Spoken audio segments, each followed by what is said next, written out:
না, প্রথম কথা হচ্ছে জ্বালানি তেলের দাম বাড়বে কি বাড়বে না এই ব্যাপারটাতে উদ্বেগ, উৎকণ্ঠা, আশঙ্কা এটা তো অস্বাভাবিক না।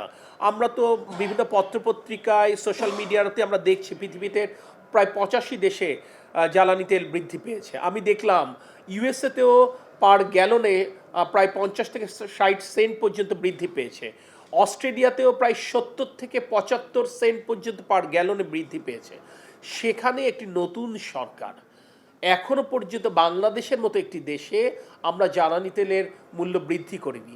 এটার মাধ্যমে তো এই মেসেজটুকুই যায় যে জনগণের ভোটে নির্বাচিত সরকার জনগণের দুঃখ কষ্টের ব্যাপারে ওয়াকিবহাল এবং কোনোভাবেই যেন কষ্ট না কিংবা দুঃখ বৃদ্ধি না পায়, তাদের এইটাকে বিবেচনায় নিয়েই কিন্তু সরকার এইটা সহ্য করছেন, করেই আমরা জ্বালানি তেলের মূল্য অপরিবর্তিত রাখবার চেষ্টা করছি। আমি অতীত একটি কথা বলেছি, আজও আপনাদেরকে স্পষ্ট করছি, বাংলাদেশের অর্থনীতি যতদিন পর্যন্ত, যে মুহূর্ত পর্যন্ত এই চাপ সহ্য করতে পারবে, ততক্ষণ পর্যন্ত, সেই মুহূর্ত পর্যন্ত জ্বালানি তেলের মূল্য বৃদ্ধির কোনো পরিকল্পনা বর্তমান গণতান্ত্রিক সরকার অর্থাৎ জনগণের ভোটে নির্বাচিত সরকারের নেই। আমি আপনাদেরকে নিশ্চিত করছি, আমরা কোন কায়দায় করব সেটা তো বিষয় নয়।